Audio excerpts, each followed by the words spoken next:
जय गुरुदेव। रविदास ब्राह्मण न पूजिए, जो होवे गुणहीन, पूजिए चरण चंडाल के, जो होवे गुण प्रवीण। ऐसा चाहू राज में, जहाँ मिले सबन के अन्न, छोट बड़े सब सम बसे, रविदास रहे प्रसन्न। আজকে ভিডিওর প্রথমেই যে আমি বাণীগুলো আবৃত্তি করছি, যে বাণীগুলো আমি পাঠ করছি, সেখান থেকে আপনারা পরিষ্কার বুঝতেই পারছেন যে আজ আমি কথা বলতে চলেছি সন্ত শিরোমণি, সমস্ত গুরুর গুরু, শ্রেষ্ঠ গুরু, সন্তের মাথার মণি গুরু রবিদাসজি সম্পর্কে, যাকে আপনারা অনেকেই রুইদাস গুরু, মুচিরাম দাস গুরু, রেদাস গুরু, খেদাস গুরু, বিভিন্ন নামে তাকে আপনারা জেনে থাকতে পারেন। আর সেই সন্ত, যিনি ভারতবর্ষের হাজার হাজার সন্তদের নক্ষত্রের আকাশে তিনি উজ্জ্বলতম একজন ধ্রুব তারা। কথাটি বিশ্ববিখ্যাত দার্শনিক ওশো রজনীশ বলেছিলেন যে ভারতবর্ষের আকাশে লক্ষ লক্ষ হাজার হাজার সন্ত মহাপুরুষ জনদের যে মহাকাশ আছে, হাজার হাজার তারা আছে, সেই সমস্ত তারার মধ্যে উজ্জ্বলতম নক্ষত্র, উজ্জ্বল তারা হচ্ছে ধ্রুব তারা। অর্থাৎ আপনারা এখান থেকে কিছুটা ধারণা করতে পারছেন যে গুরু রবিদাসকে সন্ত জনদের মধ্যে কতটা শ্রেষ্ঠত্বের আসনে রাখা হয়েছে। এখন প্রশ্ন হচ্ছে গুরু রবিদাস কে, কোথায় তার বাড়ি, কি তার বাণী, কি এমন তিনি বাণী প্রচার প্রচারণ করেছিলেন যার প্রতি ভারতবর্ষ তথা সমগ্র বিশ্বের মানুষ, সমস্ত দার্শনিক গুণীজনেরা তার জ্ঞানের কাছে বিদগ্ধতা গ্রহণ করেছিলেন। কি তার বাণী? ब्राह्मण मत पूजिए, जो होवे गुणहीन, पूजिए चरण चंडाल के, जो होवे গুণ প্রবীণ। শুধুমাত্র ব্রাহ্মণ জাতির বলে তাকে পুজো করা, তার গুণের না থাকা সত্ত্বেও তাকে শ্রদ্ধা সম্মানের আসনে রেখে ব্রাহ্মণ হিসেবে পুজো করা, তার বিরোধিতা করে তিনি বললেন যার গুণ আছে সে যদি একজন চণ্ডালও হয়, সেই চণ্ডালের চরণকে বন্দনা করতে হবে। কি বলছেন গুরু রবিদাসজি? সদ বিদ্যা কো पर प्राप्त कर सदा ज्ञान, रविदास कहे बिन विद्या जान को ना अनजान। অর্থাৎ তিনি বলতে চাইছেন বিদ্যা আপনি গ্রহণ করেন, সঠিক বিদ্যা, শিক্ষা সঠিক হওয়া উচিত। ভুল শিক্ষা, অর্ধ শিক্ষা, অসমাপ্ত শিক্ষা, অসমাপ্ত জ্ঞান আপনাকে অন্ধকারের মধ্যেই আচ্ছন্ন করে রাখবে। जाति जाति में जात है, जैसे केलन के पात, रविदास मनुष्य ना जुड़ सके जब तक जाति ना जाए। ভারতবর্ষের সামাজিক সাংস্কৃতিক বিষয়ের মধ্যেই এই যে জাতপাত অঙ্গাঙ্গিকভাবে জড়িত, সেই জাতপাতকে তিনি সরাসরি নাচক করে দিচ্ছেন। মানুষের সঙ্গে মানুষের মধ্যে যে মেলবন্ধন, যে আবদ্ধতা, যে সম্পর্ক, যে ভাইচারা, মানুষের মানুষের যে সম্প্রীতি হওয়া উচিত, সেই জিনিসটাকে গড়ে তোলার কথা বলছেন তিনি। রবিদাস মানুষ না জুড় সকে জব তক জাতি না যায়। ভারতবর্ষ থেকে জাতি ব্যবস্থাকে বিলুপ্ত করে দেওয়ার কথা বলছেন, না হলে মানুষের মানুষের মধ্যে যে সৌভ্রাতৃত্ব বোধ গড়ে উঠবে না। আজ থেকে কথাগুলো বলছেন 650 বছর আগে, 1433 माघ सुदी 15, रविदास मनुष्य के कल्याण हेतु प्रगट सदगुरु रविदास। অর্থাৎ মানুষের কল্যাণের জন্য আজ থেকে 650 বছর আগে ভারতবর্ষ যে অন্ধকারাচ্ছন্ন তিমিরের মধ্যে নিমজ্জিত হয়েছিল, জাতপাত ছুমাছুত, মানবিকতা হারিয়ে ফেলেছিল ভারতবর্ষের মানুষ, যে ভারতবর্ষকে বিশ্ব একটা সময় গুরুর আসনে রাখত, সেই ভারতবর্ষ তিমিরাচ্ছন্ন হয়ে গেল তার আকাশ। সেখান থেকে মানুষকে উঠিয়ে নিয়ে আসছে, মানুষকে যে অন্ধবিশ্বাস, কুসংস্কার, অন্ধকারের থেকে বার করে নিয়ে আসার জন্য গুরু রবিদাস মানুষকে মানুষ করে তোলার চেষ্টা করছে। তিনি বলছেন, দেহ রক্ত মাংস চামড়ার দ্বারা গঠিত একটা আকার, চোখ মেলে দেখো সারা জগৎ চামার। আমরা চামার জাতিকে ঘৃণা করছি। কেন? সে চামড়ার কাজ করে, সে চামড়া দিয়ে পোশাক বানায়, চামড়া দিয়ে জুতো বানায়, চামড়া দিয়ে বাদ্যযন্ত্র বানায়, সেই চামড়া প্রসেসিং করছে, তাই আমরা তাদেরকে ঘৃণা করছি। কিন্তু চামড়া ছাড়া কি জীব জগৎ আছে? চোখ মেলে দেখো সারা জগৎ চামড়ার দ্বারা গঠিত। কাকে ঘৃণা করছো? কোন চামড়াকে ঘৃণা করছো? কেন চামড়াকে ঘৃণা করছো? চামড়া অপবিত্র নয়, দেহ রক্ত মাংস দ্বারা গঠিত, চামড়া দিয়ে দেহের আকার গঠন করা হয়েছে। সেই চামড়াকে আপনারা অস্পৃশ্য মনে করছেন? গুরুদেব চোখে আঙুল দিয়ে দেখাচ্ছে, কহে রবিদাস খলাস চামার, जो हम शहरी सो मीत हमार। খোলস, খালাস, সমস্ত খোলসটাই তো চামার, চামড়ার খোলস, যেদিকে তাকাবে সেটাই পাবে। পূজো বিপ্র সকল গুণহীনা, না পূজ্য শূদ্র গুণ বেদ প্রবীণা। তুলসীদাসী রামায়ণে তুলসীদাস লিখছে, তুলসীদাস দুবে তাকে খণ্ডন করে দিচ্ছে যে একজন বেদ জ্ঞান সম্পন্ন যদি শূদ্র হয়, তুলসীদাস বলছে তাকে পুজো করো না। কিন্তু গুরু রবিদাস তাকে বলছে চণ্ডালেরও যদি জ্ঞান থাকে, সেই চণ্ডালের চরণ বন্দনা করো।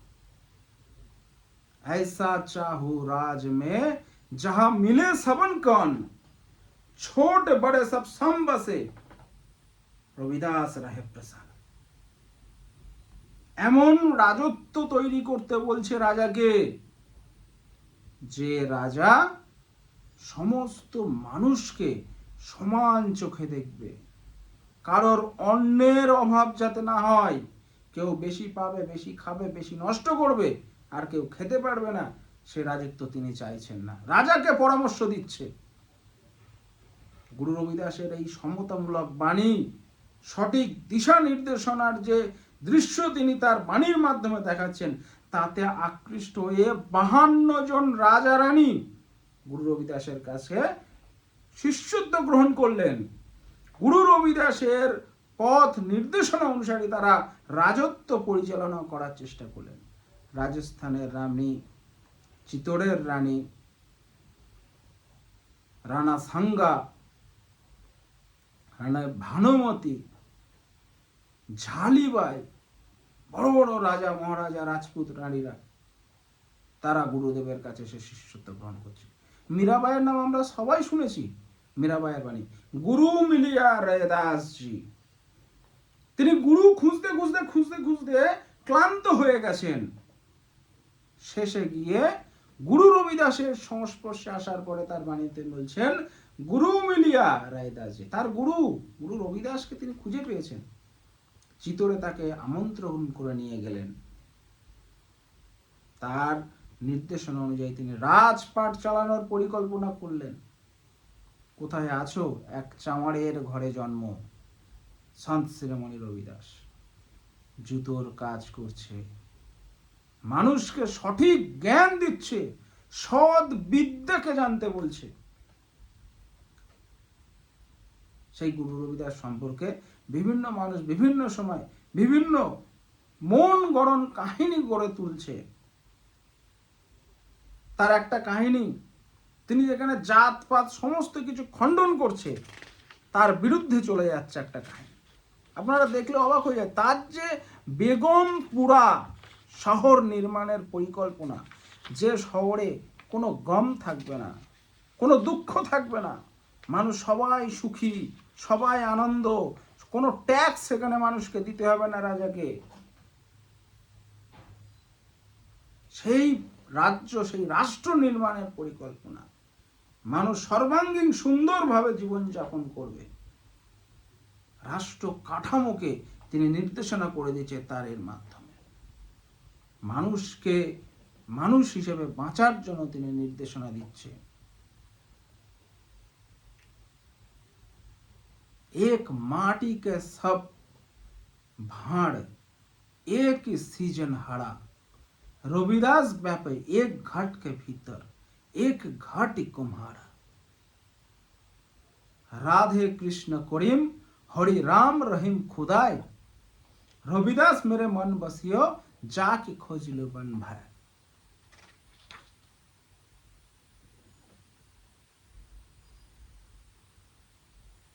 माथे तिलक हत जप माला, जग ठगाने कूसा बनाया, मार्ग छाड़ी कुमार्ग डाही के, सची प्रीति बिन राम न पाया। ঈশ্বরের ভক্তি করছি, ঈশ্বরকে পাওয়ার চেষ্টা করছি, মাথায় তিলক, হাতে জপমালা, বিশাল আমি বড় ভক্ত, অথচ সঠিক মার্গ, সঠিক রাস্তা ছেড়ে তুমি কুমার্গে যাচ্ছ, কখনোই রামকে তুমি পাবে না। তিনি কোন রামের কথা বলছেন? পরমেশ্বর রামের কথা বলছেন। সেই ঈশ্বরকে, সেটা খুঁজতে হবে, তাকে লক্ষ্য করে, তাকে উদ্দেশ্য করে তিনি যেতে বলছেন। গুরুদেবের এই যে বাণীগুলো বাংলাতে কেউ জানতো না, বেশিরভাগ লোক অন্ধকার, অজ্ঞতার মধ্যে ছিল। মন চাঙ্গা তো কাঠতি মে গঙ্গা, অনেকে আমরা বাংলায় এটা একটু অপভ্রংশ হয়ে মন চাঙ্গা তো কাঠোয়া মে গঙ্গা বলে থাকি। কাঠোয়া না, কাঠতি, যে চামড়া ভিজানোর পাত্রে, একটা জলের পাত্র, সেখানে চামড়া ভিজিয়ে রাখে, চামড়া জুতো সেলাইয়ের কাজ করছে যারা, চামড়া দিয়ে জিনিসপত্র তৈরি করছে যারা, চামড়াটাকে ভেজাতে হয় শুকনো চামড়া, সেই চামড়া ভিজানোর পাত্রের জলকে তিনি গঙ্গার সঙ্গে তুলনা করছেন। যদি মন চাঙ্গা থাকে, অর্থাৎ মনকে তিনি প্রাধান্যতা দিচ্ছে সবার আগে, আগে মন ঠিক করো, তুমি কি কাজ করবে, কোনটা সঠিক মনে হচ্ছে, কোনটা বেঠিক মনে হচ্ছে, মন ঠিক করে সেখান থেকে তোমাকে সিদ্ধান্ত নিতে হবে।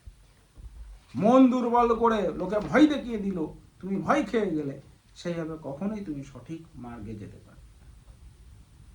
গুরু রবিদাসের এই যে বাণী, এই বিচারধারা, এই যে সমতাবাদী মানুষের যে মিলন ক্ষেত্র তিনি গড়ে তুলতে চেয়েছিলেন, সেই জায়গাটাকে ধরে মানুষের মধ্যে বিভাজন, বিভেদ, এই সমস্ত কিছু মিটিয়ে দিয়ে তিনি এমন রাজত্বের পরিকল্পনা করছে, বেগম পুরা রাজত্ব, কোনো কম দুঃখ থাকছে না। জাতপাতের ঊর্ধ্বে মানুষ, মানবতার জন্য সবাই একত্রিত হয়ে আছে, সবাই সঠিক শিক্ষা পাবে, সবাই সঠিক অন্ন, বস্ত্র, বাসস্থানের নিশ্চয়তা থাকবে, দেশে কোনো অন্যায়, অবিচার কিচ্ছু হবে না। এই যে রাজত্বর পরিকল্পনা, যে কোনো রাষ্ট্র এটাকে গ্রহণ করতে চাইবে। 1433 মাঘ মাসের পূর্ণিমায় বিক্রম সম্বতে অনুযায়ী আজ থেকে 650 বছর আগে গুরু রবিদাস জন্মগ্রহণ করলেন। আজকে গুরু পূর্ণিমায় গুরু রবিদাসকে আমরা প্রণাম জানাচ্ছি। প্রত্যেকটা ঘরে ঘরে গুরু রবিদাসের অমৃত বাণী পাঠ হোক, প্রত্যেকটা ঘরে ঘরে গুরু রবিদাসের ছবি, মূর্তি স্থাপন করে তাকে ফুলমালা অর্পণ করুক। বিশেষ করে রবিদাস, রুইদাস, ঋষিদাস, চর্মকার, চামার, বাইন, মুচি, মহলদার, এই সমাজের কুলগুরু সন্ত শিরোমণি গুরু রবিদাস, যার চরণ কমলে সমস্ত কাশীর বড় বড় ব্রাহ্মণরা, বড় বড় রাজা, রানী সবাই এসে নতমস্তক হয়ে সঠিক শিক্ষা গ্রহণ করলেন। সেই গুরুর পথ অনুসরণ করো। হরি সো হীরা ছাড়ি কে করহে আন কি আস, তেন और दोजक जाहिगे सदभके रविदास। হীরার মতো হরিকে ছেড়ে দিয়ে তুমি কিসের আশা করো? কখনোই তোমার সেই আশা পূরণ হবে না। তুমি নিজের কুল গুরুকে ছেড়ে দিয়ে কোনো জায়গায় গিয়ে সঠিকভাবে সঠিক জায়গায় পৌঁছাতে পারবেন। বেনারসের শির গোবর্ধনপুরের সন্তান সন্ত শিরোমণি গুরু রবিদাস।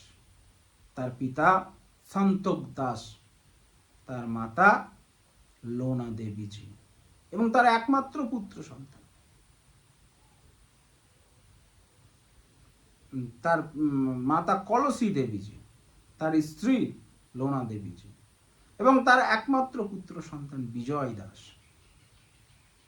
গুরু রবিদাসজির এই জীবন পরিকল্পনা তিনি মানুষের কাছে যেভাবে ছড়িয়ে দিয়েছেন, সেই জিনিসটাকে একত্রিত করে প্রত্যেকটা মানুষের মানব কল্যাণের জন্য তিনি যার বাণী আমরা সারা ভারতবর্ষে সমস্ত বাঙালির কাছে, বাংলাদেশ, ত্রিপুরা, আসাম, পশ্চিমবঙ্গ, ঝাড়খণ্ড, যত বাঙালি লোক আছে সবার কাছে পৌঁছে দিতে আমরা রবিদাসিয়া সমাজের মানুষরা বদ্ধপরিকর।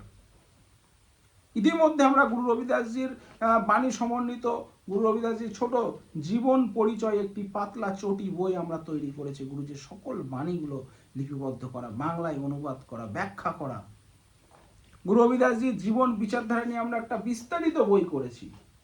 বইটা আপনারা অবশ্যই সংগ্রহ করুন। গুরু রবিদাসজির সমস্ত বাণী মিলিতভাবে যে অমৃত বাণী আমাদের, সেই অমৃত বাণীকে আমরা বাংলাতে করেছি। আপনারা আসুন, রবিদাসিয়া মহাসংঘের সঙ্গে যুক্ত হন। ইউটিউব, ফেসবুক, গুগলে গিয়ে সার্চ করুন, সব পাবেন। যুক্ত হন, মানুষকে সঠিক পথ দেখান, মানুষকে সঠিক পথে নিয়ে আসার চেষ্টা করুন, এবং মানুষকে এই যে শুভ দর্শন করান। এইভাবেই আমরা বৃহত্তর মানবতাবাদী জীবনযাপন করতে পারি। প্রত্যেককে অসংখ্য ধন্যবাদ। জয় গুরুদেব, ধন্য গুরুদেব।